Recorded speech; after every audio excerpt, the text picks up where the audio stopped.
Nous voici au dernier épisode de cette première saison d'Itinéraire bas carbone, la fin de notre parcours. À ce stade, nous avons déjà bien progressé sur notre itinéraire.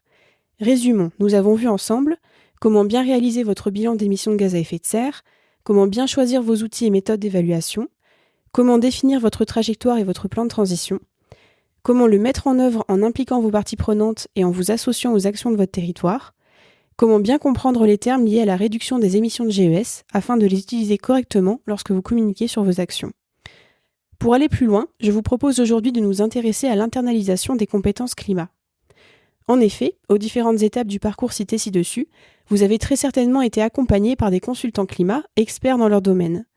Vous avez été pris par la main pour vous lancer sur votre parcours. Mais la suite du chemin, c'est vous qui allez le réaliser en autonomie. Alors comment faire pour poursuivre sur la bonne voie, pour éviter les sorties de route ? Dans la première partie de cet épisode, j'accueille Raphaël Linois, consultant climat chez Magellan. Nous allons voir ensemble ce qu'on entend par internalisation des compétences climat, en quoi c'est important et comment procéder pour y arriver. Nous parlerons aussi des démarches d'amélioration continue et du niveau de formation sur les sujets climat en France. Bonne écoute!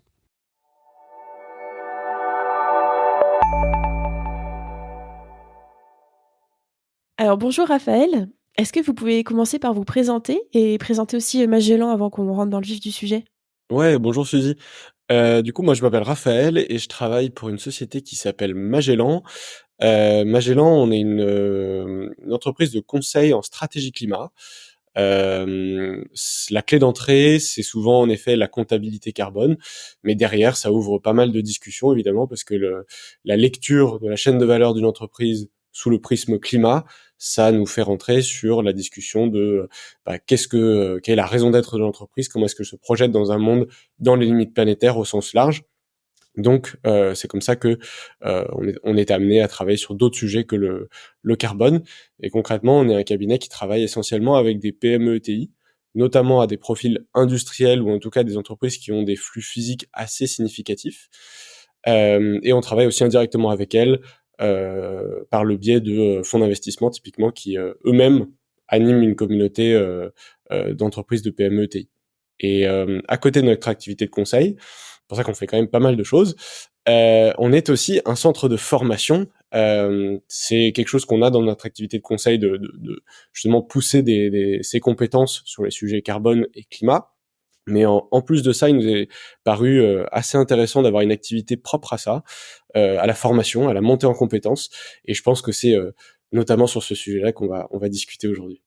Alors justement, on va peut-être commencer par définir un peu les termes. Je voulais savoir qu'est-ce qu'on entend par l'internalisation des compétences climat? Qu'est-ce que ça veut dire exactement ça? C'est une très bonne question parce que même le néologisme compétences climat, ça peut paraître très vague.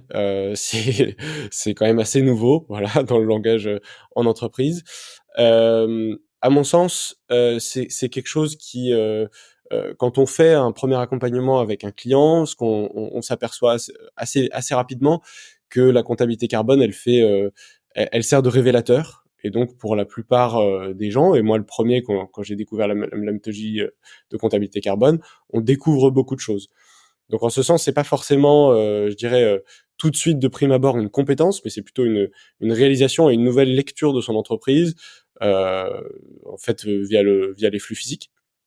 Mais après, ça devient une vraie compétence dans la mesure où, en fait, une fois qu'on a fait son premier bilan carbone, va falloir tenir la barre. Dans le sens où le bilan carbone, c'est souvent répété, mais ça n'est pas une fin en soi, c'est une plateforme pour l'action.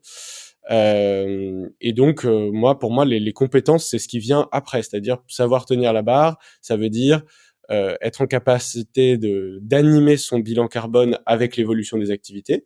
Donc ça veut dire savoir rassembler des données. Donc ça, il y a des compétences qui sont spécifiques ou qui sont pas spécifiques au climat, comme par exemple la manipulation de données.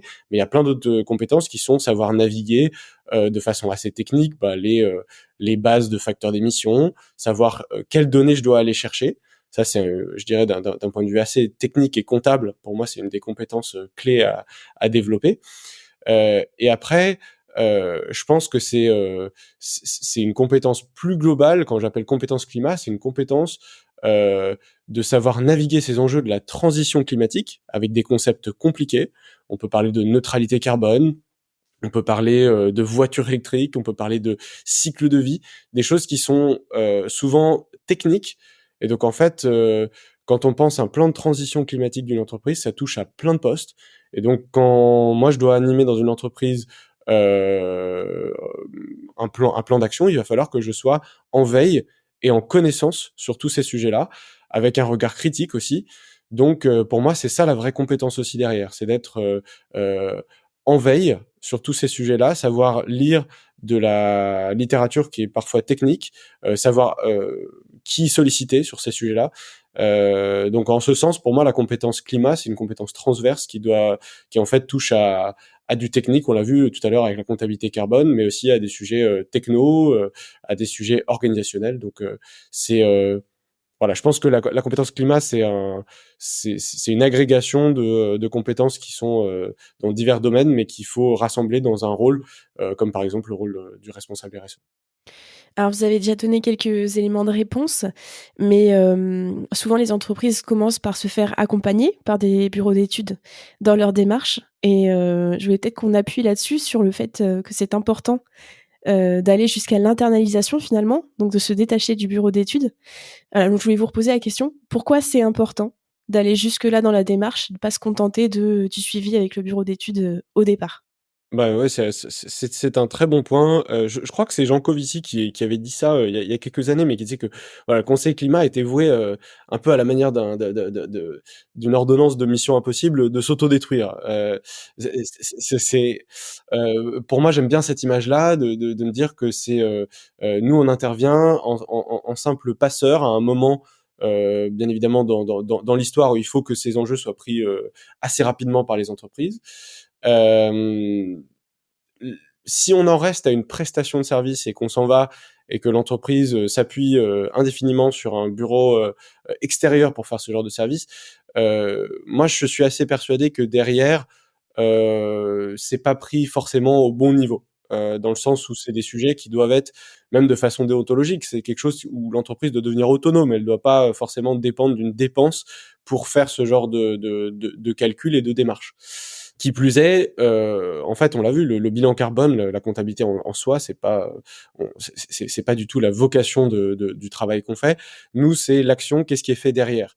Et ça, pour moi, c'est essentiel que après une intervention, on sente que les personnes en interne sachent exactement comment je vais m'emparer du sujet, quels sont les next steps, c'est quoi ma roadmap, et surtout, j'en parlais un tout petit peu tout à l'heure, mais euh, que cette personne, ou en tout cas les personnes qui vont être responsables de porter ces sujets-là, maîtrisent bien les termes, parce qu'en fait, in fine, c'est eux qui vont être amenés à prêcher dans leur entreprise. C'est eux qui vont avoir le rôle que peut-être le consultant a eu durant notre mission, c'est-à-dire de convaincre, d'embarquer sur des termes qui peuvent être très techniques. La neutralité carbone, mais la France c'est 1% des émissions, pourquoi est-ce qu'on devrait bouger?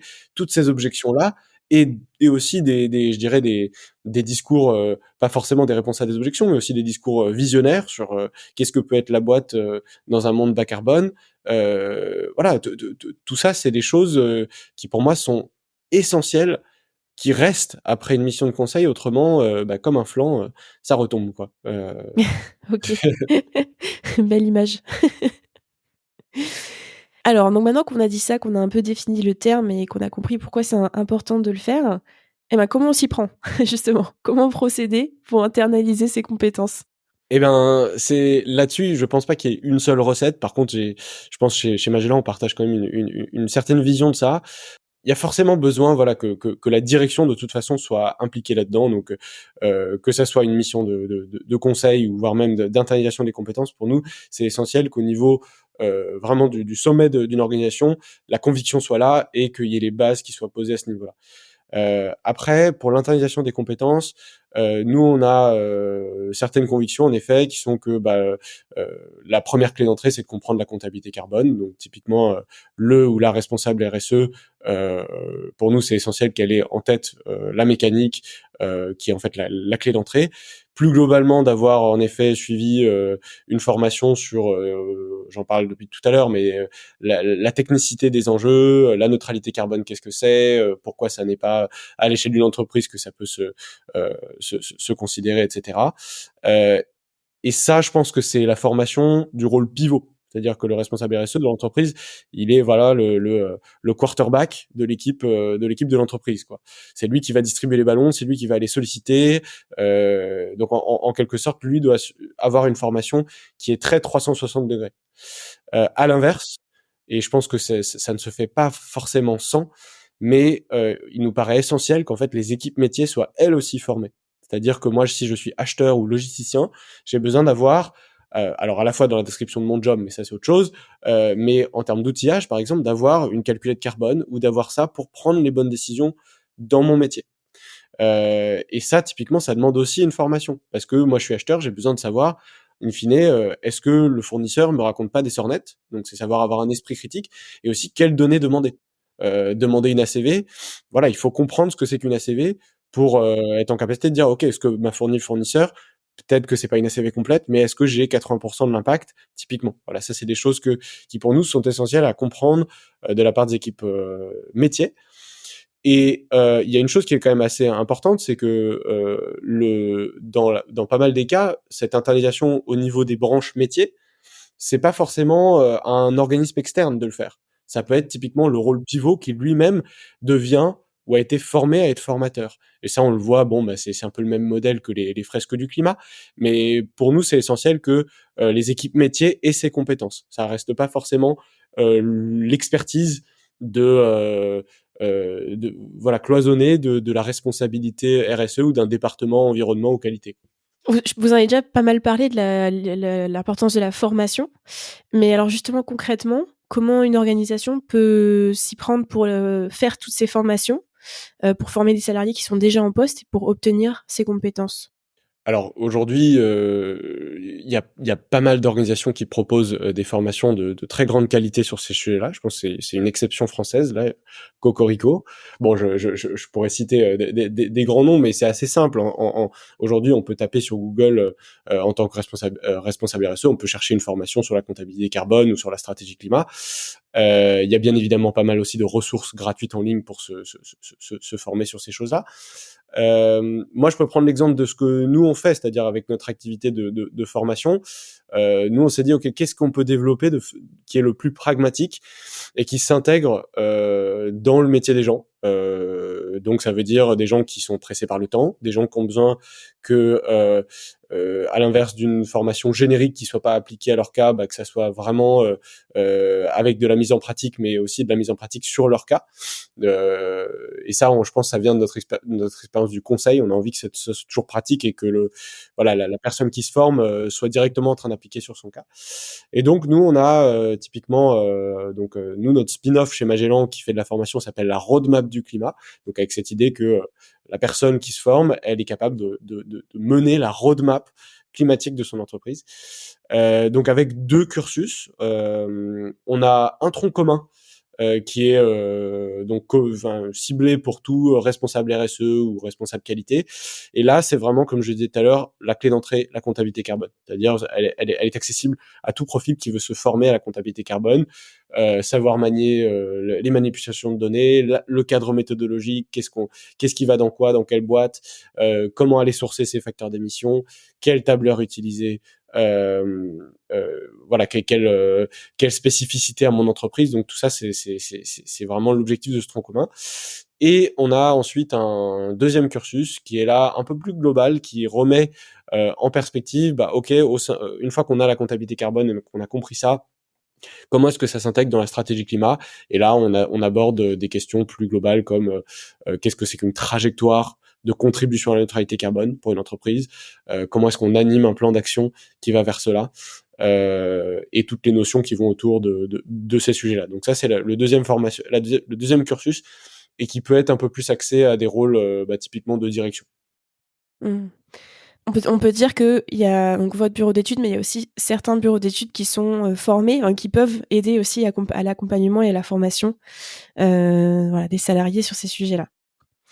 Alors, au-delà de l'acquisition de ces compétences, donc de la formation initiale, on parle aussi donc de la nécessité d'être dans une démarche d'amélioration continue. Alors, pourquoi c'est important? Déjà, ça veut dire quoi, amélioration continue versus formation? Et pourquoi c'est important? C'est vrai qu'on parle là d'initialisation sur des sujets comme la comptabilité carbone, mais j'ai la profonde conviction que demain, la comptabilité carbone est une compétence qui va se généraliser. Comme je l'ai dit tout à l'heure, c'est quelque chose qui aujourd'hui est en plein essor. Ça n'a pas été enseigné dans les cursus universitaires, au-delà de quelques cursus peut-être ingénieurs il y a quelques années. Donc il y a un gros rattrapage à faire. Cela dit, après ça, une fois que la comptabilité carbone est maîtrisée, on a vu qu'il y a plein d'autres compétences à développer, notamment, bah voilà, on l'a vu sur la stratégie climat, mais aussi sur le cadre réglementaire. Donc en fait, derrière, il y a tout un sujet pour moi voilà, de formation continue et de se dire, bah, demain, sur quoi je dois monter en compétences. Est-ce que c'est monter en compétence sur de la technicité, par exemple l'ACV? Est-ce qu'après avoir fait dans mon entreprise une formation en comptabilité carbone, j'ai besoin, pour certains produits, de monter en compétence sur de l'ACV? Et je pense aussi, dans les discussions que je peux avoir avec certains clients, un vrai sujet, c'est l'évolution réglementaire. C'est-à-dire, il peut y avoir des modifications, je pense qu'on le sait tous un peu dans le secteur de l'accompagnement climat, les normes ISO, les guides méthodologiques, des méthodes comme GHG Protocol évoluent, sont mises à jour régulièrement. Donc comment est-ce que je reste à jour sur ces sujets-là? Ça, c'est un vrai sujet pour moi aussi de formation continue. Et après, sur des grands sujets de la transition, moi, je me mets à la place d'un responsable RSE ou une responsable RSE. Euh, Cette personne, elle a envie d'être sûre de ce qu'elle pousse au sein de son entreprise. Par exemple, voilà, si dans son plan d'action, il y a une grosse ambition sur l'électrification et que demain voilà, cette personne se retrouve face au fait que il y aurait éventuellement un grand scandale sur la voiture électrique qui n'a pas décarboné la société, comment est-ce que cette personne elle va défendre son plan d'action, garder le cap, avoir un discours voilà qui permet quand même aux équipes de voilà, de garder le moral et surtout de montrer la cohérence dans la démarche, quoi. Au final, le métier est complexe parce que c'est un métier de vulgarisation scientifique et en même temps, il faut garder voilà cet esprit de critique scientifique vis-à-vis de son plan d'action. Et alors, est-ce que vous avez des conseils ou des bonnes pratiques à mettre en place pour faciliter cette démarche d'amélioration continue quand on est en poste? Bah, je pense que là, voilà, c'était un peu résumé dans mon propos, mais être proactif, toujours se poser la question voilà, ouais, qu'est-ce qu'il faut que j'ai dans mon viseur? Que ça soit dans ma veille, LinkedIn, à qui je peux m'associer? Bon, il y a des réseaux comme la PCC, mais il y a plein d'autres, acteurs qui partagent, voilà, ces évolutions réglementaires, ces partages de bonnes pratiques dans des plans d'action d'entreprise. Il faut toujours être en veille, à mon avis, sur ces sujets-là, et bien maîtriser. Alors, je pense qu'on en fait le tour un jour, mais être, moi-même, je suis toujours à l'affût d'affiner certaines réponses à des objections, par exemple. Et ça, je pense que quand on est responsable RSE, c'est une démarche proactive à avoir, de se dire, bah, comment est-ce que je peux répondre à telle objection, mais venant de tel ou tel profil. Ça peut être différent, voilà, son argumentaire. Voilà, je vous conseille voilà, de suivre éventuellement les grands bureaux d'études sur ce sujet-là. Il y a des médias spécialisés sur les sujets climat aussi qui sont importants. Et pour moi, on n'a pas parlé, j'en ai pas parlé dans ma précédente réponse, mais demain, une des choses aussi qui va évoluer, et on le voit poindre, hein, c'est on fait des choix vis-à-vis du climat. On parle beaucoup de ce sujet-là parce qu'aujourd'hui, voilà, comme le disait Valérie Masson-Delmotte, il y aura rien à sauver si dans tous les autres sujets si on ne fait rien pour le climat. Demain, en fait, la démarche environnementale elle est bien plus globale. Donc la casquette d'un ou d'une responsable RSE est bien plus large que le climat. Il va y avoir les sujets biodiversité, eau. Donc concrètement, moi, c'est aussi ça que je veux, sur lesquels je veux insister, c'est que cette formation continue et cette démarche proactive, elle doit aussi prendre en compte que il faut réfléchir aux interactions entre le climat et ces sujets-là, et surtout les choix qu'on fait dans son plan d'action vis-à-vis de tout ça. Et ça demande aussi, voilà, de faire de la veille, de contacter des experts, de contacter des bureaux d'études sur ces sujets pour voilà, savoir défendre en interne les choix qu'on a faits, les documenter et savoir dire que au fur et à mesure de la connaissance scientifique sur les interactions, on est au fait et on est capable de défendre le cheminement de l'entreprise sur ces sujets. Mmh. Ça me fait penser un peu à, on a évoqué ça pendant l'épisode 2 du podcast, où on a parlé du fait que l'avenir de la comptabilité carbone, c'était d'avoir une approche beaucoup plus multicritère pour sortir de la compta seule, parce qu'effectivement, il n'y a pas que ça comme enjeu et le reste est aussi très important. Alors, j'ai une dernière question qui est un petit peu plus ouverte. Je voulais avoir votre avis. Je voulais savoir si vous pensez qu'on va vers une meilleure connaissance des enjeux climat et des compétences qui vont avec au sein des entreprises. Euh, Personnellement, je pense que oui. Alors ça va pas, voilà, quand on travaille dans le secteur climat, on pense que tout ne va jamais assez vite, mais il y a Oui. quand même beaucoup de choses qui changent. Je prendrais déjà pour moi la part très positive qui est que je vois de proche et de loin, hein, les programmes universitaires, les programmes d'enseignement supérieur qui changent et qui prennent en compte les limites planétaires et pour certaines, qui mettent dans le cursus l'enseignement de la comptabilité carbone ou de la CV. Donc ça, pour moi, en termes générationnels, ça veut dire que les nouvelles personnes qui vont venir sur le marché de l'emploi auront cette compétence-là. Donc pour moi, c'est clair que nous attend une relève qui aura cette sensibilité et surtout ces compétences. Aujourd'hui, voilà, l'urgence climatique fait que il y a un enjeu, c'est d'aller former les gens qui sont en poste. Alors il y a cet aspect générationnel. Moi, le premier, avant de travailler sur ce sujet-là, je n'étais pas formé à la comptabilité carbone. Et en fait, ce qui est compliqué, c'est qu'aujourd'hui, le marché de la formation professionnelle est assez particulier. Il va peut-être pas assez vite. Les formats sont peut-être pas appropriés pour le changement et la vitesse qui est nécessaire. Mais en tout cas, moi, je pense que voilà, la relève arrive. Il y a un enjeu, c'est d'accélérer sur la formation des gens qui sont en poste. Aujourd'hui, il y a peu d'acteurs qui font ces formations. Ça gagnerait à être développé avec de plus en plus d'acteurs, mais je suis sûr que des grands acteurs de la formation, au final, vont s'y mettre.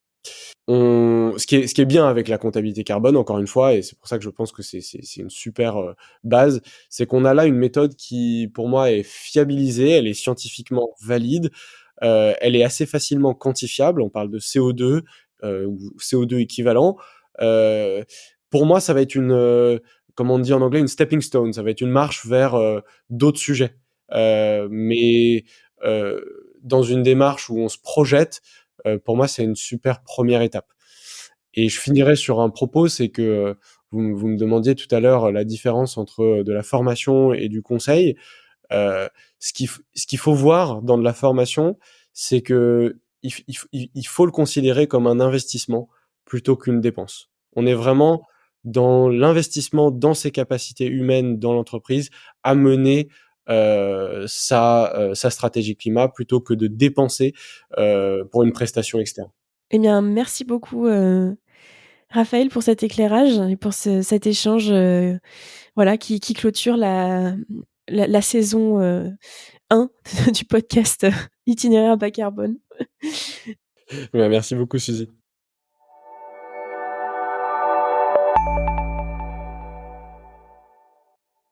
Un grand merci à Raphaël Linois d'avoir échangé avec moi sur l'internalisation des compétences climat au sein de son organisation. Nous nous retrouvons dans la deuxième partie de cet épisode pour découvrir avec Juliette Terracol comment e-attestation s'y est pris pour mettre en pratique cette démarche. À bientôt!